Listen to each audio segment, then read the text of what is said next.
Big Man. Big Man. Rolling tayo in 5, 4, 3,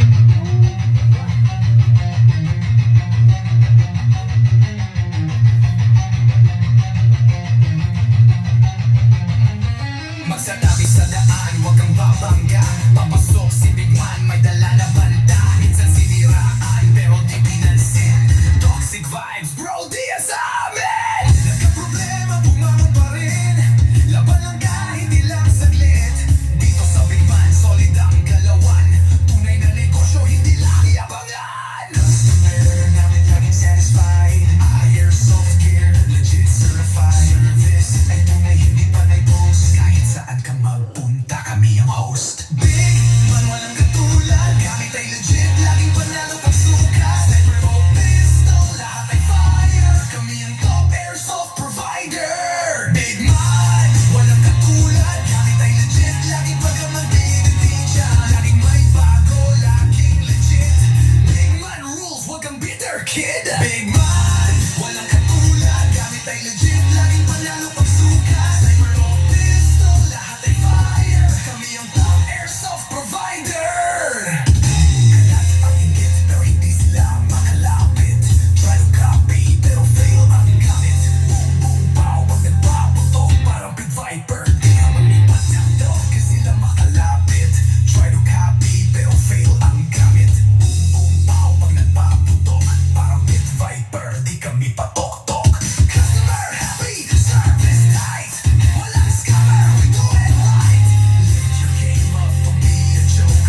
Big Man blazing, lahat ay woke. Big Man walang katulad, laging on point para sa barilang lakad. Crossfire, deals tighter. Big Man airsoft sniper. Sa presyong tama, sa gamit na solid. Panalo ka palagi, di ka magiging biktima, kid. Big Man ang pangalan, tandaan mo palagi. Sa airsoft game kami ang hari.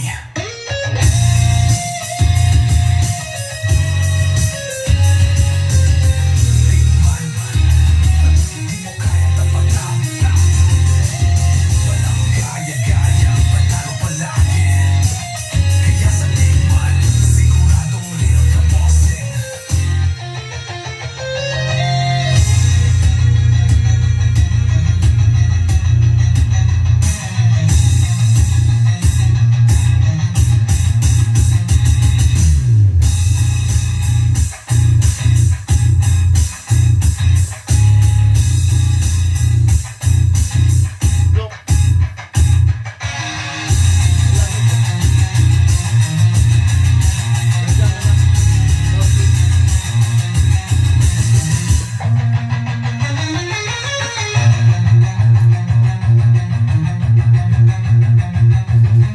Big Man, mukha yang tapatan.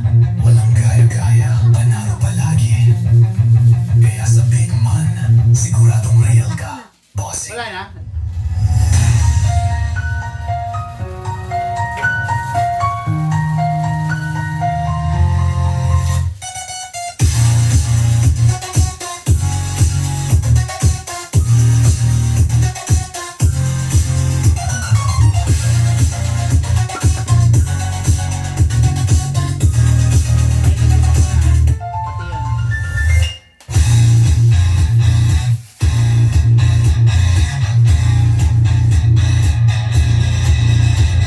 Okay mga Airsoft, another day, another Airsoft for Arca Airsoft. Shoutout, good day and good afternoon sa inyo lahat. Shoutout po sa mga Airsoft natin na Seaman, OFW, Caregiver, Caretaker.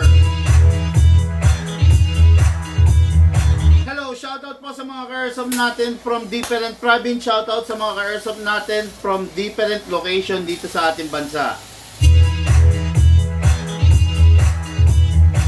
Shoutout po sa mga ka-airsoft nating engineer, doktor, police, gobernador, senador, congressman. Hello po, mayor. Maraming salamat sa pag-tune inyo. Shoutout sa mga ka-airsoft nating security guard, construction worker, mason, welder, pintor, engineer, foreman, architect. Hello po, maraming salamat sa pag-tune in ninyo sa Big Man Hobby Shop. Okay, today Okay, shout out, good day and good afternoon, Sir Jason Sir Jason Belano of Poblacion Prosperidad, Agusan del Sur. Okay, unit ng ating Ka-Airsoft. This is the Godfather 6.0 by the KJ Works, no? Ito yung Diyos, no, pagdating sa mga 6.0 kasi ito yung pinakamalakas pagdating dyan sa mga yan. Normally, ang FPS nitong mga ganitong unit is around 350 to 360. Pero dahil itong unit na to is in-upgrade na natin, naka-high FPS po ito. Okay?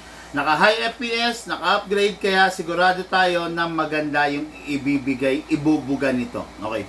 What is good and special about this unit? Solid po ito mula ulo hanggang paa, full metal. Solid po itong unit na to dahil naka fine tuning and naka trigger job na rin po siya. Naka fixed outer barrel. Ayan, no? Press natin. Kumakalog siya kaunting-kaunti lang, mga Ka-Airsoft, pa. Kumakalog siya kaunting-kaunti lang. Yan yung indication na naka fixed outer barrel. Pag ang kalog ng unit is ganito, ayun, makikita nyo. Kung ang kalog niya, mga, let's say, 1mm, 2mm, okay lang. Pero pag ganito, ayan, o. Ayan, kung mapapansin nyo, ang kalog niyan is nasa 15mm. Hindi po normal yan, okay? Ayan, o. Ayan, o. Tingnan nyo, umaabante to ng, ang laki ng inaabante. Okay? Pag ganyan ang kalog, hindi naka-fix outer barrel yan, soon masisira yan. Pero pag ganito ang kalog, 1mm to 2mm, okay lang yan, normal lang po yan. Ang pag-check ito, itong daliri nyo, ipatong nyo. Then forward, then reverse. Pag kumakalog ng kaunting ganun, okay lang yon, no? Wag lang talaga yung 15mm na kalog. Hindi naka-fix outer barrel yon, okay? Itong unit na to, naka-fine tuning, naka-trigger job, naka-hammer, mag-momentero kayo? Sige. Naka-hammer, bilisan nyo, ha? Naka-hammer protection, sige na. Naka-hammer protection pad na. Wala ka nang gagawin dito. Wala nang babaguhin. Kung sa lakas at lakas, makukuha mo na yung lakas na gusto mo, no? Normally 350, 380, pero tignan natin ngayon kung ilan ang FPS na kaya nitong unit na to. The Godfather 6.0 by the KJ Works, okay? Naka-optic rear, optic front. Ngayon, merong rail dito for the upgrades. Kung anong gusto nyo ikarga sa kanya, pwede nyo gawin yan. Pwede nyo ilagay lahat ng upgrades na gusto nyo. Total, sa inyo to di ba? Pero ako, lagi kong pinapayo sa inyo, make it, make it simple, make it clean. Especially kung ang unit nyo is a pistol. The more na maraming bling-bling, the more na maraming accessories, the more na pumapangit yung performance ng unit. Okay? Another upgrade sa kanya is naka magwell na. Makikita nyo yan, no? Then, ang trigger, adjustable trigger. Again, this is a 2025 model of the Godfather. Iba to doon sa mga 2023. Halimbawa, nakakita kayo ng ganito. Same, no? Maaring magkapareha sila, pero ang totoo hindi. Maaring magkapareha sila sa labas, pero ang totoo hindi. Kasi iba ang internals ng 2025 model kesa dun sa 2023 na ganito and below. Okay? Ito iba na. Actually, pag dismantle nito, ibang-iba eh. Kumpara mo rin sa 2023 and below. Kaya mga Ka-Airsoft, kung naghahanap kayo ng matikas, maganda, ito na yung bagay sa inyo. Okay? Ang unang unit ng ating Ka-Airsoft, John Wick eh. Kaya lang, di ba nga, lagi ko sinasabi sa vlog, ngayong wala ng John Wick, ngayong wala na yung series ng John Wick, tapos na. Yung mga John Wick soon, mawawala na. Kaya yung mga John Wick ngayon na lumalabas, kung ang purpose ninyo doon sa unit ninyo is pang display, okay yun. Pero kung gagamitin ninyo as daily pistol ang John Wick, naku po, hindi po uubra yun. Sayang po yung John Wick. Sayang yung pera nyo. Kasi kung sakaling masisira yun, wala tayong piyesang makukuha nun. Diba? Halimbawa, hindi inaasahan na bagsak nyo. Nagasgas yung slide. Wala nang makukuha ang slide. Diba? Halimbawa, hindi inaasahan na bagsak nyo tapos naapakan nyo, nabitak yung slide. wala na tayo makukuha ng slide nun. Di ba? Yan yung downside ng John Wick na yan. Pero pag mga ganito, dahil standard naman talaga yung ano nito, yung slide nito, marami tayong makukuha. Hindi naman kasi rare to, hindi limited edition. Okay? Hindi katulad ng John Wick, pag John Wick ang unit mo, halimbawa yung mga high-end unit na pang-display, lahat halos ng pang-collection, ng pang-display, limited ang pyesa. Kaya nga mahal yan yung mga unit yan. Kasi hindi every day, hindi every month, hindi every year, may production na ginagawa ng mga pyesa niyan. Diba? Kaya siya nagmamahal. Ngayon, kung ang purpose ninyo sa pistol ninyo or sa rifle ninyo is a daily stress reliever, huwag kang magja-John Wick. Okay? Kaya napaka-the best ng napili ng ating bossing, ng ating ka-airsoft, the 2011 Hi-Capa. Napakaganda, napakalupit. Ito yung ide-demo and test fire natin. Okay, no? Pwede malaman kung saan ang store nyo at kung may Humarex unit po ba kayo. Yes, Sir Ernesto is sa Pano. Yes, pwede nyo pong malaman. Dito po kami sa Bulacan. Okay? Santa Maria, Bulacan po. Ngayon, tatanungin nyo kung may Humarex kami. Yes, meron po kami niyan. Okay? Conrado Manalili, good afternoon po. Pa-shout out po. Salamat po, sabi ni Conrado. Hello, Sir Conrado. Okay, then ito yung unit natin, Airsoft. Then ito, meron siyang in-order na mga target. Kung tawagin to is popper target. Okay? Okay. Paano at saka saan ba ginagamit itong? Itong popper target is ipinipwesto to on a different location. Hindi to inihilerang ganyan, ha? Hindi yan hinihilera tapos tatargetin mo, hindi. Ang pwesto ng popper, isa dito, isa dito, isa dito, isa dito, isa dito. Para pag nagtatarget ka na, pak, pak, pak, pak, pak, pak. Ang tinetest ng isang popper is yung pagiging precise mo at the same time, pagiging mabilis mo. Okay? Kaya tayo gumagamit ng popper. Actually, isa sa pinakamagandang target na masasuggest ko, lalo na doon sa mga newbie, is the popper target. Kesa yung umiikot. Diba? Iba kasi yung target na nakahilera, pak, pak, pak, pak, pak, pak, nakahilera. Iba yung target na umiikot, iba yung target na popper. Ito kasi, ang pinapractice dito is yung maneuvering movement mo. Yung paggalaw mo, kung paano mo igalaw, kung paano mo i-present yung barrel sa crowd, kung paano mo i-sway on a different angle, on a different location. Okay? Doon, kaya mas maganda to pagdating dyan. Actually, ito set yan, then bibigyan ko si Sir ng isang freebies na, okay, di ba? So, 1 set, 2 set, then bibigyan kitang isang freebies na ganito. Okay, na isang popper. So, bali, meron kang 7 target. 1, pak, 2, pak, 3, pak, 4, pak, 5. Di ba? Dito, pag sa ganitong klaseng target, bossing, mapapractice ka talaga, no? Huwag mo lang ihilera. Different location, okay? Ayan, tapos, ayan, para mag-enjoy ka. Okay, tabi lang muna natin dito, no? So, ayan, bibigyan kita balipit. Ano to, 2 sets to. Tapos, meron kang bonus na isang popper na ito. Ayan. This is for the finale. Ayan.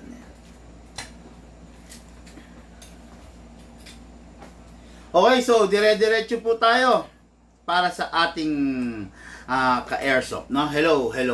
Baka may mga gustong magpa-shoutout dyan. Manong magpa-shoutout na kayo, babanggitin ko ang pangalan ninyo, isa-shoutout natin. Sabi nga, di ba? How much boss paper target? Paper target, huwag ka nang bumili. Pumunta ka sa Google, magpa-print ka na lang kung paper target lang hinahanap mo, di ba? Yun yung pinakamainam. Kung naghahanap ka ng paper target, huwag ka nang bumili. Mag-Google ka, mag-search ka ng target, ipa-print mo, ipa-xerox mo. O, di ba? O, yan. Pwede akong kumita sa'yo, pero bakit hindi ko ginagawa? Kasi, hindi para pagkakitaan kita, Sir Nico Di Maculangan, di ba? Kaya nagsasuggest ako ng mga bagay na kung paano ka makakatipid, kung paano mas magiging masaya yung paglalaro mo. Bibili ka sa akin, ilang piraso? pinagkakitaan kita, limited lang yung mabibili mo. O, di ba? Eh kung pumunta ka sa Google, mag-search ka, i-download mo, ipa-print mo, tapos na ipa-print mo na, ipa-xerox mo ng di ba? Ng ganyang kakapal, eh di ang dami mong target, hindi ka mauubusan, di ba? O, kaya bebentahan kita ng 100 piraso, magkano ko ibebenta sa 100 piraso? 500 pesos. O, eh di magpa-print ka, o, di ba? O, yan, bossing ha. Hindi ako kasi sanay na lokohin yung kapwa ko eh. No, hindi ako tulad ng mga ibang shop na garapalan lolokohin kayo, no. Dito, sasabihin ko sa inyo kung ano yung tama, kung ano yung makakatipid kayo, kung ano yung mas maganda, 'di ba? Mas convenient, sabi nga, no? Kaya ayun, payo ko sa iyo, mag-Google ka, mag-search ka, ipa-print mo kung paper target rin lang naman ang hanap mo. Okay? So ngayon, dako tayo rito. Kasa natin yung unit, asan yung silicone oil? Ikakasa yung unit, then ilalak manually. Again, ang upgrade dito, fine tuning, trigger job, fixed outer barrel, hammer protection pad, at saka naka-premium na nozzle. Makikita mo yan, pula yan. Normally, itim lang yan. Pag pula, ibig sabihin, big bore. Pag itim, stock. Okay? Pag blue, anti-freeze nozzle. Okay? Ayan, katulad yan, pula yan, ibig sabihin, big bore yan. Big bore, malakas sa gas. Malaki yung bore eh. Malakas kumain. Pero, pinatipid natin kasi in-upgrade natin. Okay? So, ngayon, maglalagay tayo ng silicone oil dito sa gilid. Sa slide stopper. Maglalagay rin tayo rito sa nozzle sa kulay pula. Okay, then, after that, release. Then, rest. Okay. Huwag kakalimutan yung silicone oil. Kasi yung silicone oil, yan yung vitamins ng airsoft. Napakadaming pwedeng napakadaming benefits na ng unit ninyo pag naka-silicone oil. Okay? Okay. Next unit natin. Next unit. Sorry. Next natin is the magazine. Kunin natin yung magazine. Okay. So, itong unit na to, by the way, no, bago natin kunin yung magazine, discuss ko pala muna. Itong unit na to is compatible with all types of gas. 12 kg, 14 kg, as well as CO2 pwede. Kaya lang, dahil sa lakas nito, wag nyo nang gagamitan ng CO2. This is a 2025 model. Again, pag yung unit mo 2023 model na ganito, wag mong gagamitan ng 12 kg, ng 14 kg at saka CO2. Okay? Pag 12 kg lang yan. This is a 2025 model, kaya pwede siyang gamitan ng lahat ng klase ng gas. Pero, dahil sa sobrang lakas nito, mga airsoft, makikita nyo mamaya. Dahil sa sobrang lakas nito, huwag nyo nang gamitan ng CO2. 12 kg and 14 kg lang sapat na. Ako yung kinakabahan pag ginamitan siya ng CO2, baka hindi niya kayanin, no? Pero kakayanin naman, sabi ng maker. Pero ako I do suggest, doon na lang kayo sa 14 kg. Doon pa lang solve na po kayo. Okay? Sige. Iko-chrono natin. Papakita ko sa inyo kung gaano siya kalakas base sa naging upgrade natin. Okay? So, kunin natin yung magazine. Again, sabi ko nga sa inyo, pwede siyang lagyan ng 14 kg. Upside down, then press down. 1, 2, okay. 2 seconds is enough para sa isang full round.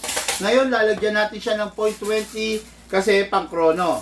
Hatakin natin pababa, put your other thumb here, all the way, then pump lang natin itong 0.20 natin. Okay? Okay, mga ka-airsoft, again ang lakas nitong unit na to, ang lakas nito is 350 to 380. Pero dahil in-upgrade natin, tignan natin kung ilan yung naging FPS niya. Baka bandang huli, mas malakas pa sa rifle po. Firing! Wala? Ayaw? Ngayon lang gamitin, ayaw pa rin? Ayaw pa rin. 406. 406. Firing.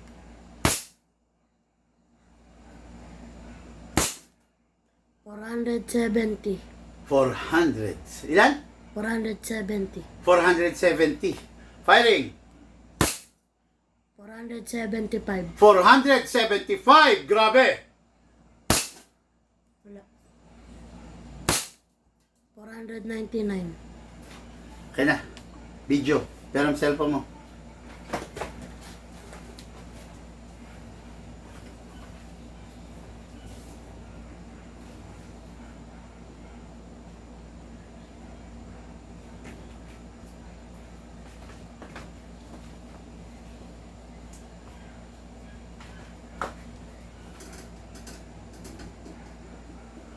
...499 FPS ang resulta ng upgrade na ginawa natin.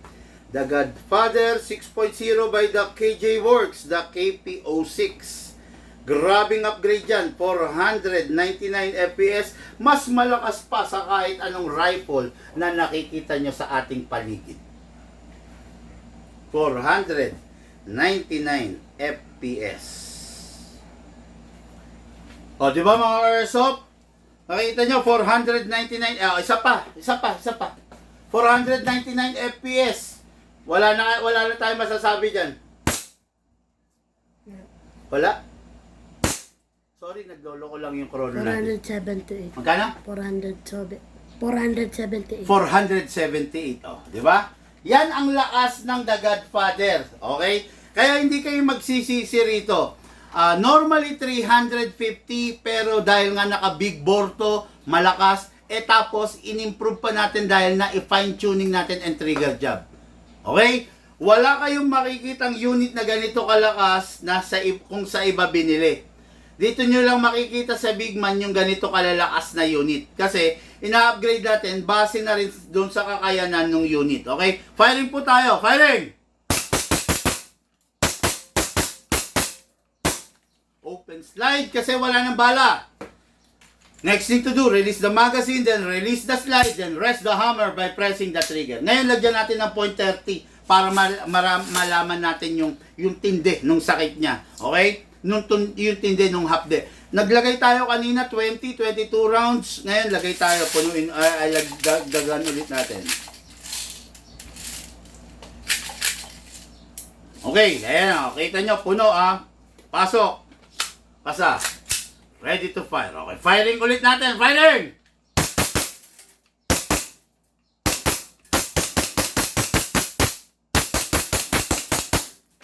Two full rounds. Inubos niya. 2 seconds lang nilagay natin na gas. Okay? Umubos na siya ng 2 full rounds. Lagyan mo pa nga, Lucas. Tignan natin kung aabot pa ng tatlong rounds. Okay? Shoutout, boss. Ano ba magandang unit na marerefer nyo? Godfather po ba or Shadow? Alin po mas malakas? Ano din po ang malakas na pistol mong FPS, sir? Bon Soriano, ito malakas na to sa totoo lang. No? Magkakaiba kasi sila eh. Ganito, no? Lagi ko sinasabi naman sa vlog ko, hindi batayan ng pagiging malakas para masabi mo maganda yung pistol mo. Nasa pangangailangan mo yan. Nasa paggagamitan mo yan. Hindi lahat ng oras kailangan malakas. Hindi lahat ng oras maganda yung mahina, di ba? May oras na maganda yung mahina. Okay? Wag maging basihan yan ng pagpili mo ng airsoft, no? Ang pagpili mo ng airsoft dapat ano ba yung gusto mo? Okay? Ano ba yung gusto mo? Ano ba yung guwapo sa itsura ng airsoft para sa iyo? Yun ang ano. Tapos yung compatible sa gripping mo. Okay? Ang hirap kasi magsabi. Halimbawa, sinabi ko sa iyo, doon ka sa Godfather. Hindi naman pala fit sa iyo yung Godfather. Ang papasukin mo pala is practical shooting. Sa practical shooting, hindi mo naman kailangan na malakas. Ang kailangan mo, precise. Di ba? Walang iniwan yan sa pagpili ng sasakyan. Sa pagpili ng sasakyan, kung nag-opisina ka, bayo-opisina, huwag kang magdadala ng van. Mas maganda dala mo kotse. Di ba? Ngayon, mag-excursion kayo, outing kayo ng buong pamilya, huwag kang magdadala ng kotse. Dapat andalin mo, van. Di ba? Ngayon, bibili ka ng rep. Huwag kang magdadala ng van, huwag kang magdadala ng kotse. Magdala ka pickup truck. Kasi yung pickup truck, kaya niyang isakay vertically yung rep. Kasi yung rep, hindi mo naman pwedeng ihiga sa kotse, hindi mo rin pwedeng ihiga sa van. Okay? Yan yun. Bawat unit may purpose, bawat unit may paggagamitan, bawat unit may compatibility. Okay? Kung gusto mo ng unit, alamin mo kung anong klaseng tao ka, kung saan mo paggagamitin, kung aggressive ka ba, maangas ka ba, mayabang ka ba. Nakadepende doon yung unit. Kung mayabang ka, bumili ka ng mga magaganda. 'Di ba? Mayabang ka pero ang unit mo yung pinakamura. Yung pinakasimple. Hindi bagay sa'yo. Hindi bagay sa pagkatao mo, 'di ba? 'Di ba? Comment ka, Sir Bon, kung naiintindihan mo yung sinabi ko. Kung hindi, papaliwanag ko pa ng mas mahaba. Okay? So, nasa na? Ayan, nilagyan pa ni Lucas. So, pangatlong rounds. Ay, sorry. Firing. Yun, wala na, hindi na inabot. Kasi, yun nga, tulad ng sinasabi ko, this is a 2011 naka-big bore. So, nagpaputok tayo kanina ng 22 din. Nag-load ako kanina 24. 22 plus 24 equals to 46. Tapos, nagpaputok tayo ngayon. Umabot lang ng 4 na putok. So, 46. 50 rounds. Not bad na rin. Kasi 50 rounds ang kinaya nung 2 seconds na nilagay natin gas. Okay? Unit natin kay Airsoft, Jason Belano. Okay, unit natin kay Airsoft, Jason Belano of Poblacion Prosperidad, Agusan del Sur. Okay, no? Salamat, boss, sa explanasyon. Buti naman, naiintindihan na ng bossing natin. At least, hindi na kailangan ng explanasyon, no? Kung gusto mo ng Airsoft, sa totoo lang, gusto mo ng Airsoft, ang pinakamagandang gawin mo, magpa-booking ka sa amin, no? Kung nakatira ka sa South, sa North, pwede ka magpa-booking sa amin. Nakatira ka sa Antipolo, Rizal area, magpa-booking ka sa amin, pupuntahan kita, 50 units yung dala ko, pumili ka na lang on the spot. Okay? Mahirap kasi, baka ito gusto mo. Tapos, hindi mo na siya nahawakan pagdating sa'yo, ang bigat, nangangalay ako. O, di ba? O baka naman, gusto mo yung Glock, tapos pagdating naman sa'yo, ang gaang, hindi siya realistic, sasabihin mo. O, di ba? At least, pag pinuntahan kita, 50 units yung dala ko, makakapili ka on the spot. Okay? Ganun ang dapat natin gawin para mas maging maayos, maganda yung ating paglalaro. Okay? Mga Airsoft, lahat po tayo nagmula sa iba't ibang larangan, pinagbuklod, pinag-isa ng isang libangan. Yun po ang paglalaro ng Airsoft. Patid po sa inyo ng inyong lingkod, Big Man. Sana po pakishare nyo yung ating live video. Thank you. Sa mga nag-share, maraming salamat. Sa mga hindi pa, please hit the share button. Thank you po.